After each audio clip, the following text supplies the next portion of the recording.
পটল ভাজা পটলের ঝোল ছাড়া গিন্নি কিছুই পারে না, তাই তো? হাটে কত সস্তার পটল, আনলেই ভালো মন্দ করে খাওয়াবে, তাও পারছে না।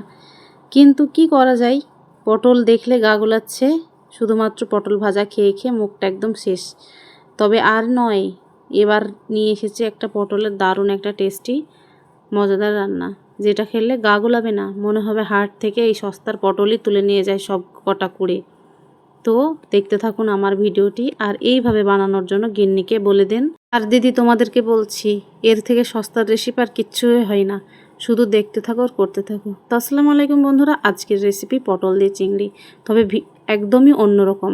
তাই কয়েকটা চিংড়ি মাছ নিয়ে নিয়েছি সঙ্গে পটল কটাকে ভালো করে হালকা উপরে আস্ত খসখসে ছালটাকে ছিলে নিতে হবে। খুব বেশি ডিপ করে ছেলার একদমই দরকার নেই। আর ওদিকে মাছ কটাকে খুব সুন্দর করে ছিলে তাকে ফ্রেশ জলে ধুয়ে রেখে দিয়েছি জল ঝরতে।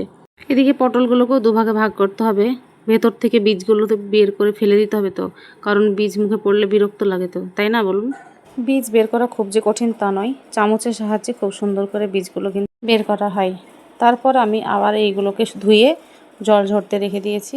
ভিজিয়ে রেখেছিলাম বেশ কটা ছোলার ডাল, সঙ্গে দিয়ে দিলাম চিংড়ি মাছ, গোটা কওয়া রসুন, আর দিব একটুখানি আদা, দুটো এলাচ, একটা দারুচিনি, আর গোটা কয়েক কাঁচা লঙ্কা। এইগুলো দিয়ে ভালো করে একটা পেস্ট বানিয়ে নিতে হবে। আর দিয়ে দিলাম একটুখানি হলুদ, 1 চিমটি জিরের গুঁড়ো। এইগুলো সব একসঙ্গে একটা দারুণ একটা পেস্ট বানিয়ে নেব। ঠিক এইরকম পেস্টগুলো বানানো হয়ে গেলে দুভাগে ভাগ করা পটলগুলোকে নিয়ে এই চামচের সাহায্যে খুব সুন্দর করে ছোলার ডাল আর চিংড়ির ব্যাটারটি এইভাবে মাখিয়ে নিতে হবে। তারপরে একটি প্যান বসিয়ে কড়াইটাকে গরম করে পরিমাণ মতো তেল দিয়ে সুন্দর করে গরম হলে এতে একে একে পটলগুলোকে ছেড়ে দিতে হবে। বেশ এক পিঠ ভালোভাবে যখন ভাজা হয়ে যাবে তখন উল্টো পিঠ খুব সুন্দর করে উল্টে দিতে হবে। তারপরে বেশ কিছুক্ষণের জন্য একটা ঢাকা চাপা দিতে হবে। দেখতে হবে যেই দিকটা কাঁচা আছে সেই দিকটা যেন একটু নাড়াচাড়া করে ভালো করে ভাজাটা হয়। সেই জন্য আমি ঠিক সেই মতো প্রত্যেকটা পটল চেক করে নিচ্ছি এবং সুন্দর করে তাকে মাঝখানে বা চারিদিকে ছড়িয়ে দিয়ে সুন্দর করে একটু ঢাকা চাপা দিয়ে দিলাম। তারপরে বেশ কিছুক্ষণ পর তুলে নিলাম।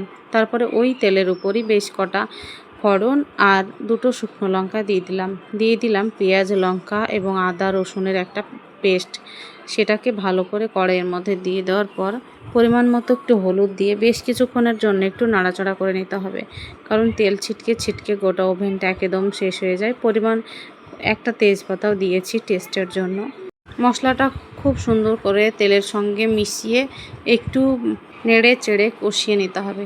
তারপরে দিয়ে দিতে হবে গুঁড়ো মশলা, দেব পরিমাণ মতো কাশ্মীরি লঙ্কা, তারপরে দেব জিরের গুঁড়ো, তারপরে দেব ধনিয়া গুঁড়ো, তারপরে পরিমাণ মতো জল। আমি যে ব্যাটারটি বানিয়েছিলাম মিক্সিটা ধুয়েই পরিমাণ মতো জলটা দিয়ে দিলাম। তারপরে পটলগুলো খুব সুন্দর করে ছড়িয়ে দিলাম।